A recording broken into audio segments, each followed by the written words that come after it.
So are we doing enough to prevent suicide from happening? Because once it's done, right? I mean, Riky Rick, there's no point in crying and asking why and all of that. The only thing we can do is learn from this, man. We can only just prevent this from happening to another artist, another child, anyone else. Suicide should never be the solution to any problem.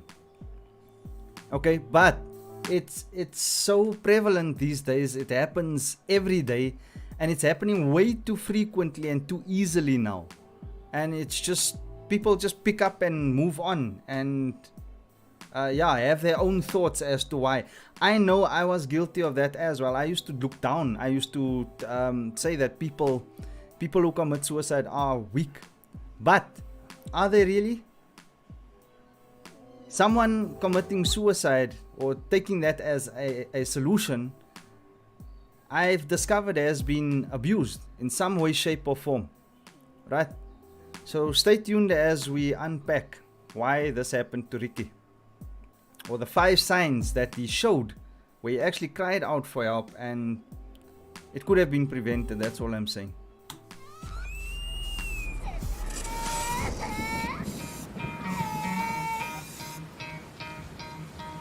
You could try to play, but you're never gonna beat me. Look the other way, what I'm doing ain't easy. Bloody hands stained from the people who deceive me. Muddy hands break through the chains, go free me. Looking for change, looking for pain, pulling a mob, pushing a train. I'll never stop, stick to a lane, pick up the pieces and go rearrange. I'll be the best above all the rest, put me to the test and expect nothing less. You check as I'm chess, what's happening next? Yeah. He got the venom, a tangible weapon, no coming in second. This life is a lesson. He got a new engine from pain, that's a blessing. New focus, no guessing, just bold and obsession. All in his possession, you got their attention. I'll leave an impression and take a redemption. Just kill no discretion. Your mind is a weapon. 11-11, it's time for progression. Up. Hey folks, so if you're new to this channel, my name is Dominic and I am the host and founder of Pain SA. This is where we discuss the devastating effects of parental alienation, and you might be confused as to why I am speaking on Riky's case, the incident that has happened with him yesterday. But I believe that parental alienation has a big role to play in suicide, and there were signs that Riky didn't have a relationship or wasn't allowed to have a relationship for whatever reason with his dad. In this interview that we're going to go through, you guys are going to help me, or at least correct me. Tell me if I'm speaking utter bullshit and if I'm way off. But this is a topic that needs to be spoken about. Mental health is an issue and men are not open to speaking about it. And yeah, we're gonna try and figure out why this happens. Okay, so also, if you're new to this channel, please don't forget to hit the like button, subscribe to this channel, and hit that notification bell so that you don't miss anything on this. I am going to be doing a month on teen suicide. It's a week is way too little, and even a month is too little. We need to continue creating awareness about this until there is no more, until this is no longer an option. All right, so the video here, let me just go to that exact point. But before I play this video, I just want to bring some attention to this here. This video got 58,300 views almost, right? And he speaks here, he interviews younger chief. I want to bring your attention to this. It aired on the 8th of September 2020. I want you to listen closely to what Riky says. Okay, that, oh fuck, I'm gonna die at 25. I might kill myself with this, you know, with this lifestyle. I might just kill myself with the lifestyle. And then you wake up and you're like, fuck, yeah, we can say YOLO all day, but you actually never die. When you, I know how to take it further. Okay. Suicidal I just want to go thoughts back is a not bit, yeah. anything me on the back saying I'm dope. My dad is not there to do that. Why my life? Why does my life have to turn to shit when all the kids that I went to school with have both parents, coming to see them at football games, coming to watch them play basketball, bringing them picnic sacks, you know?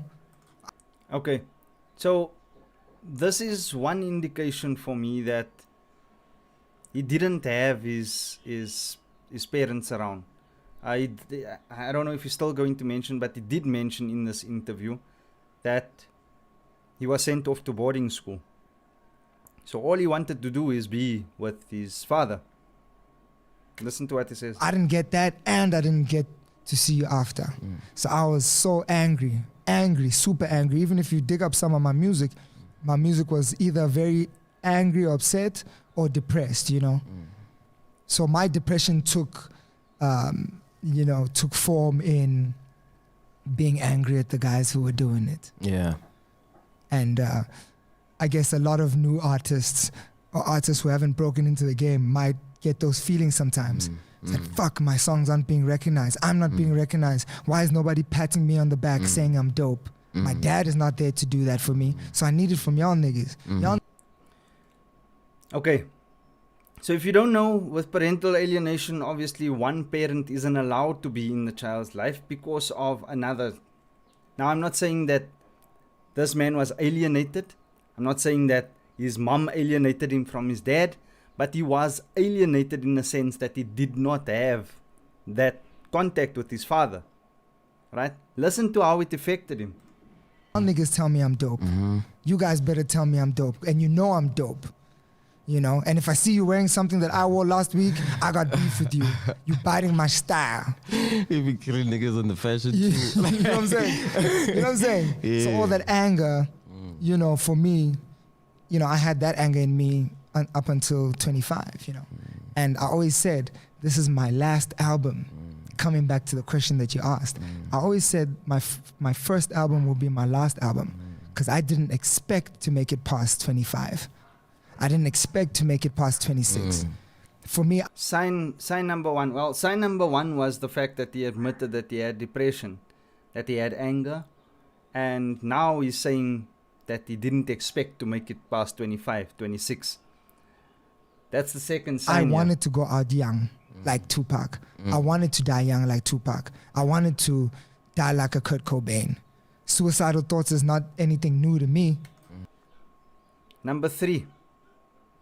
He just said it there. Alright, do I have to repeat what he just said? I mean, Die like a Kurt Cobain. Suicidal thoughts is not anything new to me. It might seem like, you know, now it's time for every rapper and every artist to talk about having anxiety and being suicidal. My nigga. I can testament to people that I know what suicidal thoughts are.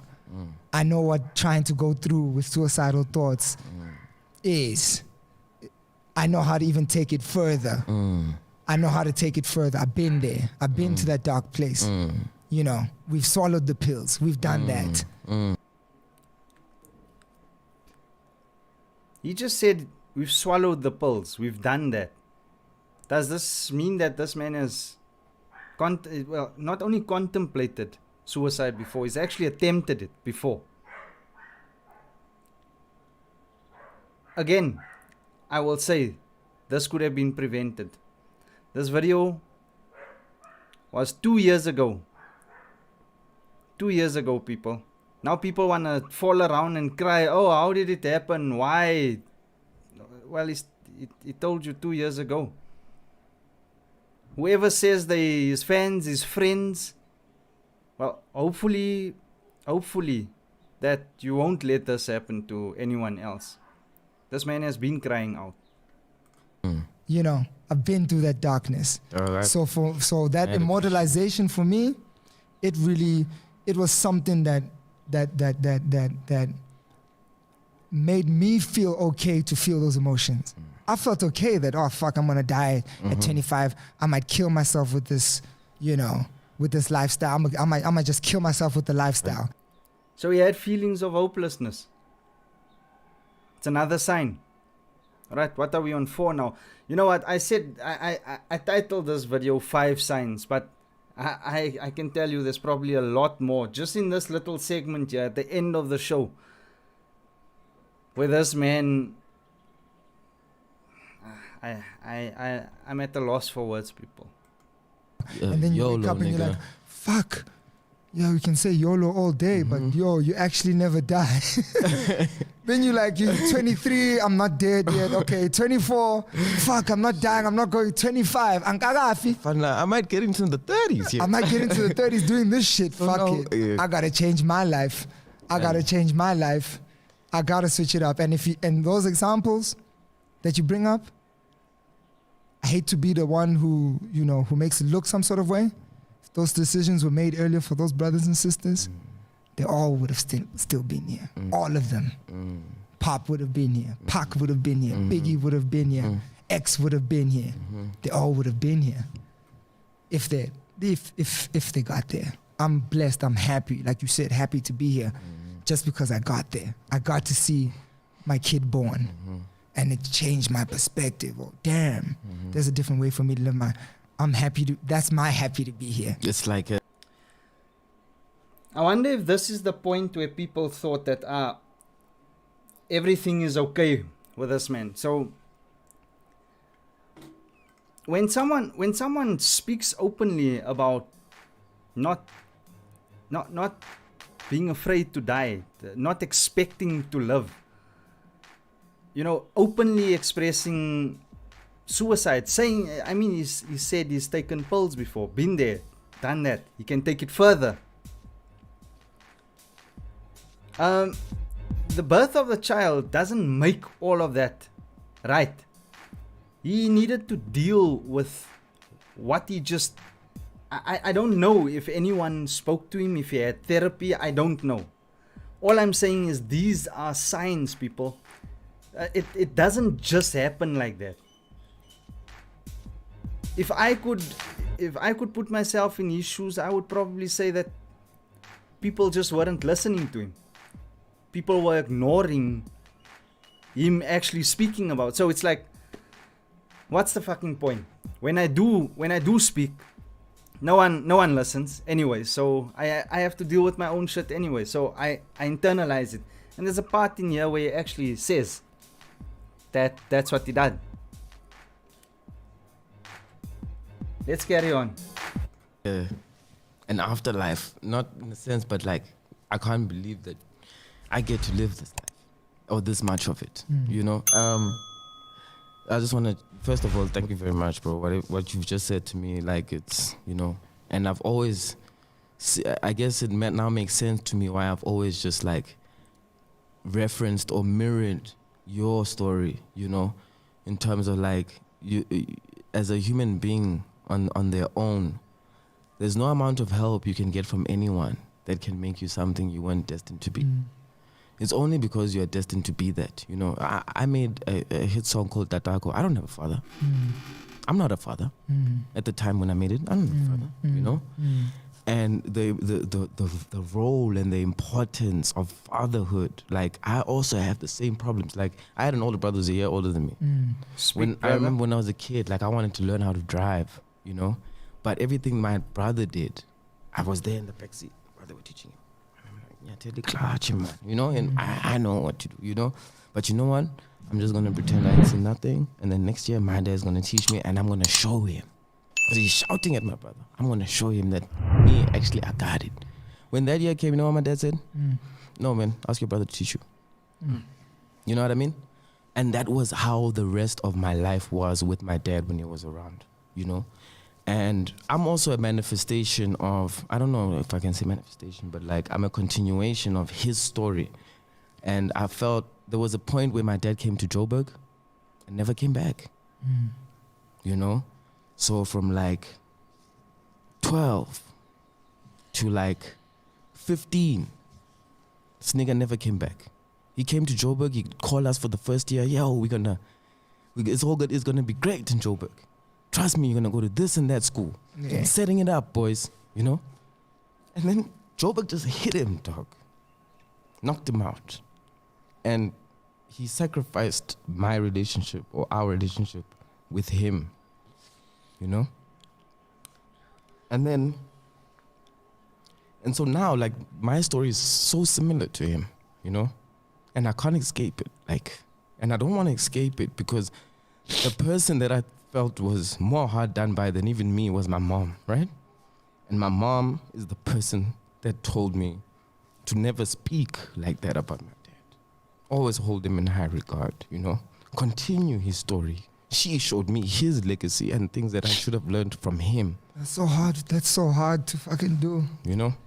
That's so hard to do because, hey, dog. So it's... See, when a man cries, then it's seen as weakness. That's how we taught. Don't show your tears. What? In the colored culture, what we told, tigers don't cry, Sani. Tigers don't cry. What bullshit is that? Right? Crying is a sign. It's a sign that you're hurting, that you've been hurt.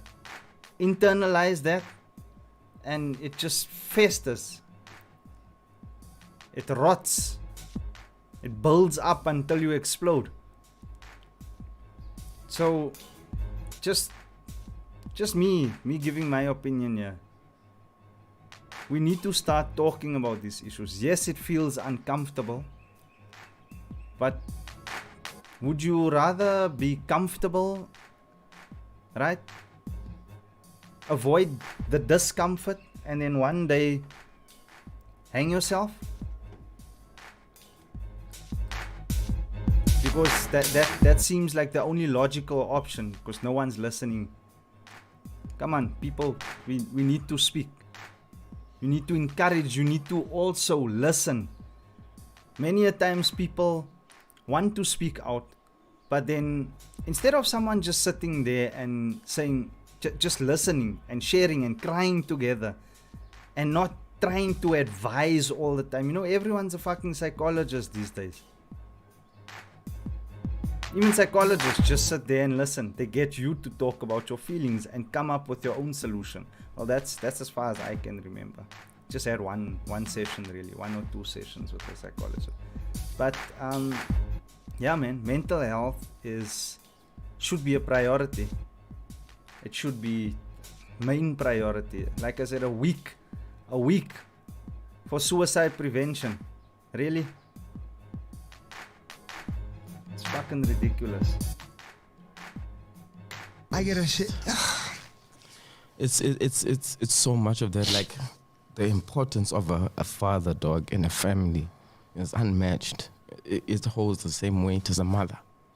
Like, this is the only thing that holds the same weight. I agree with you, brother. You know? And the absence of it is also like a grave loss. Not just on you. It's a grave loss in the whole entire story, dog. And I feel like, even when I look at things like, okay, racism. These are 2 grown men here. Guys, sorry, I just want to interrupt there quickly.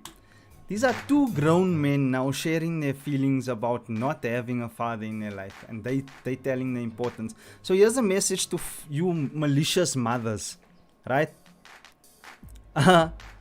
If you think that you can raise a man on his own, or even a daughter, think again. You're raising broken children. You are the reason for your children feeling this way, wanting to commit suicide. So take accountability for that, right? Don't ask why when your child starts coming with when the child starts ending up in hospital because they swallowed a bottle of pills. Don't ask why. Take responsibility. Take accountability. Alright? That child needs both parents. You do not get to decide. One parent does not get to decide who is good in that child's life, unless there is actual signs of abuse. But as we know, with parental alienation, most of the time it's false accusations. But it's happening all around the world and it's being allowed. So who stops this? We as a people need to fucking end this shit. Right? This man is saying here. I mean, listen to what he says. Man, now they control black people and whatever, get rid of the man in the house, whatever. It looks like whatever on paper. But inside, dog, it's irreparable damage. You know? It's hard because I only stopped blaming him recently, bro. I only stopped blaming him recently. Like when Mikey started becoming I lost a bit count of older how many and I fucking could signs. do stuff with him. I lost count of And the signs. I couldn't be there. You know, that's why people say, you know, for me, I love music. I love music. I love coming to entertain you people and creating something for you people to remember. But money's important, yes, do your job, cool, that's fine. It's important to buy things, cool. It's not that important for me to make an album or to go on the road. I love it. But for me to make an album because you want it right now, it's not that important for me than filling the gap of seeing my 5-year-old being able to ride his bike and teaching him how to skate. Because I didn't get that. My dad bought me a bike and didn't hold the seat for me when I was going down the street. Because I thought that's how it was meant to be in the movies. Your dad holds the bike, and That's how I it's thought gonna be. that's the thing. Didn't get that. I got the bike, shiny bike, shiny beautiful bike. It was a BMX red one. I'll never forget it. I got the bike, got the PlayStation. He never picked up the controller. You know, he ain't never pick up the controller. He ain't never. Those are the things I need to give to my son. Yes, sir. While I still have that energy. Can you see how this has affected this man? Not having his father do those things.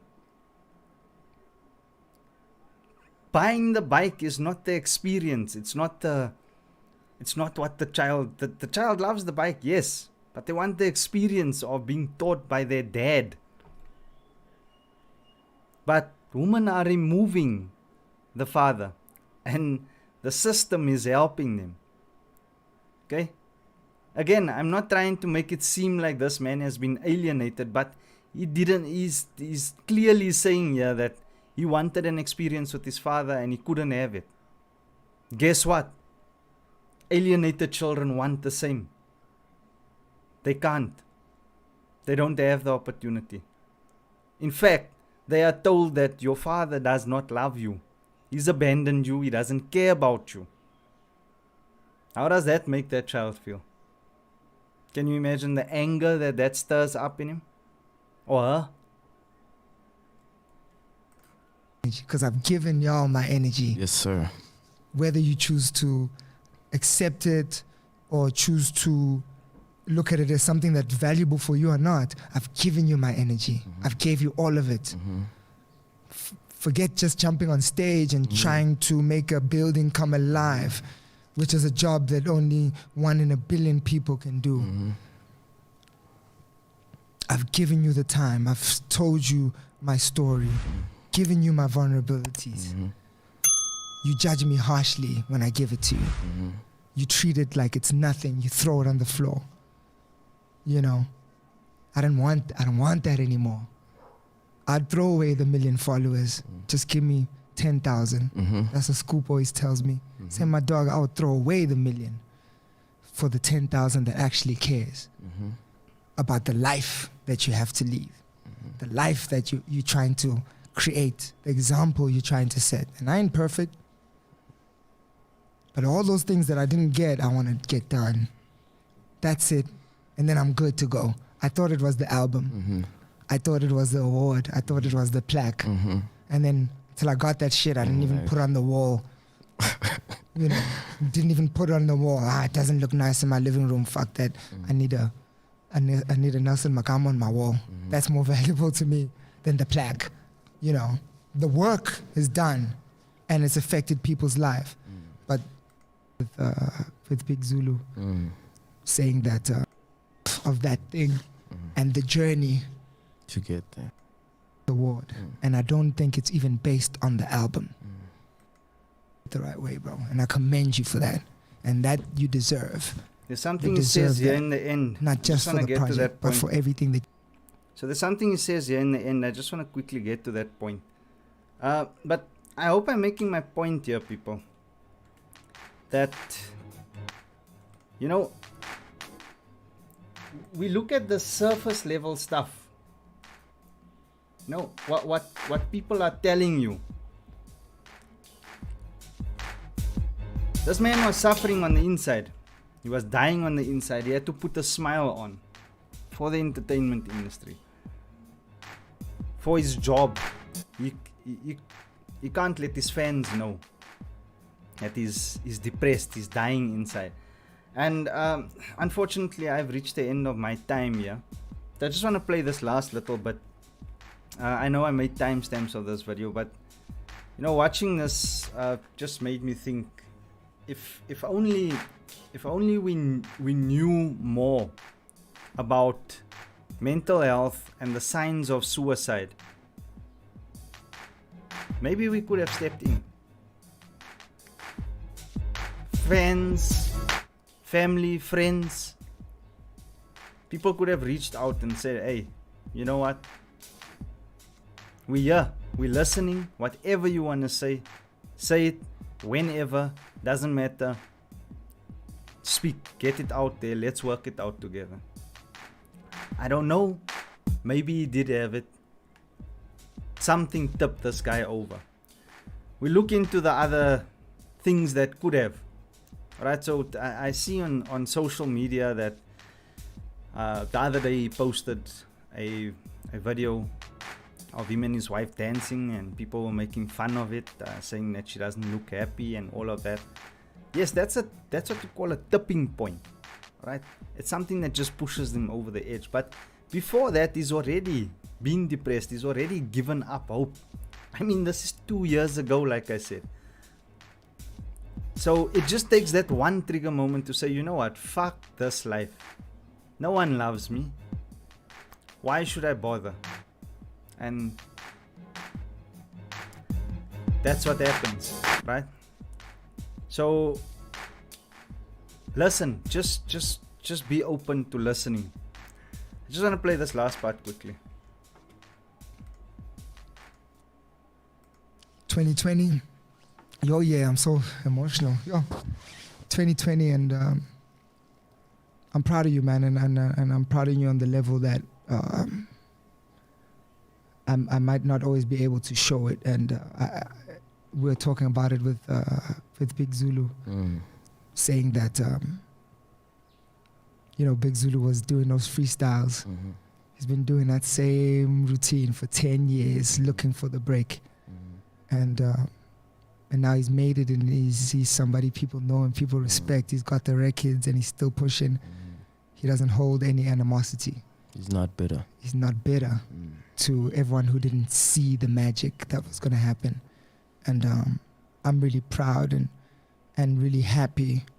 You know, you and Tejo are artists that I hold very dearly. And we share a lot of similarities that we don't even need to go on camera with, but really proud of that thing and the journey To get there. The journey to get there. It was beautiful in the classy way that you did it. You know, you didn't try rubbing in anyone's face that you were this amazing talent, amazing rapper, amazing singer, amazing producer. You didn't do it in anyone's face. And there's very few people like you. And you should be happy. And you should know that your family is happy. And the people that support you are happy to see this happen. I didn't see any bit of hate when you took this award. And I don't think it's even based on the album or the project, as you wanted to call it, because you don't necessarily call it even your album. You're still loading the album. It's coming. it's based on someone who took their time with this journey and gave the process the respect it deserves. Class act. Class act. Class act. You've never fed the fire. You've never... Yeah, man. You and Tejo, bro. Platform. You know, I've turned down every gig. I'm taking other people into a space where I'm creating music. With Big Zulu. Mm-hmm. And then till I got that shit, I didn't even put it on the wall. And you got to put it up. Man, we, like, fathers don't get as much credit as they should to me than the plaque. You know, the work is done and it's affected people's life. Day morning, woke up with them and took them to me than the plaque. You know, the work is done and it's affected people's life. But, you know, the thing to say it happened and you got to put it up, and that part for me is not important. The part that's important now is, does that young nigga remember? Does that young girl remember when this homie actually was there on Saturday morning or was there on Sunday morning, woke up with them and took them to Magaliesburg for a hiking trip? Made food, bro. Those are the moments I'm chasing. And you're right, man. We, like, fathers don't get as much credit as they should. They don't get as much credit as they should. Young. I'm gonna leave it at that. Take it as you will, people. But as he said, fathers don't get as much credit as they should. They've been removed by the legal system, right? Now, I hope that after this, I mean, I'm hoping that it's not just because of a celebrity passing away due to suicide that we take this more seriously, that this now becomes an issue that we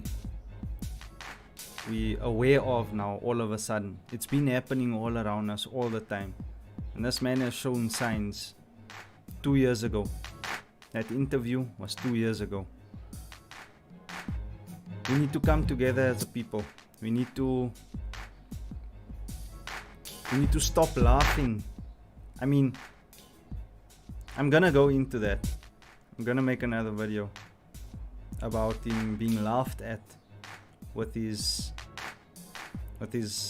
dancing with his wife, the way she looked. People openly saying what they did, and then coming up and sending little broken heart emojis after the man has taken his life. If you followed him, if you were really a fan, if you really loved the man, I'll be honest, I didn't know him. I didn't follow his music. I knew the name. I listened here and there. But it doesn't matter. You guys were his fans. What did you do? Ridicule the man. I wonder what I'll go through the comments here of this video. I'm not sure if they... Yeah, people say that he's been going through a lot. Oh no, this is 11 hours ago. Just check this out. So, yeah, man.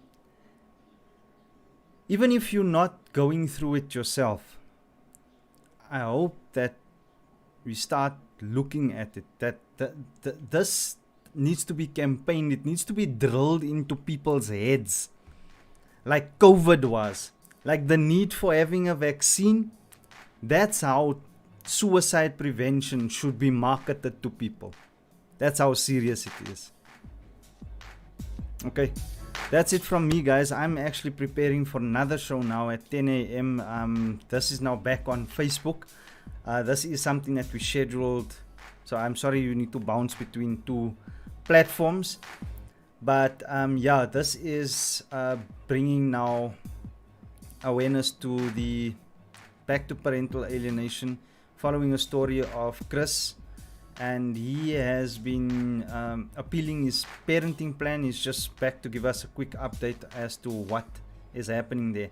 I want to do these weekly updates so that we can follow along and figure out what to do next, okay? Because you have no idea how much runaround parents are given just to be in their children's lives, right? Especially fathers, right? So join me on Facebook.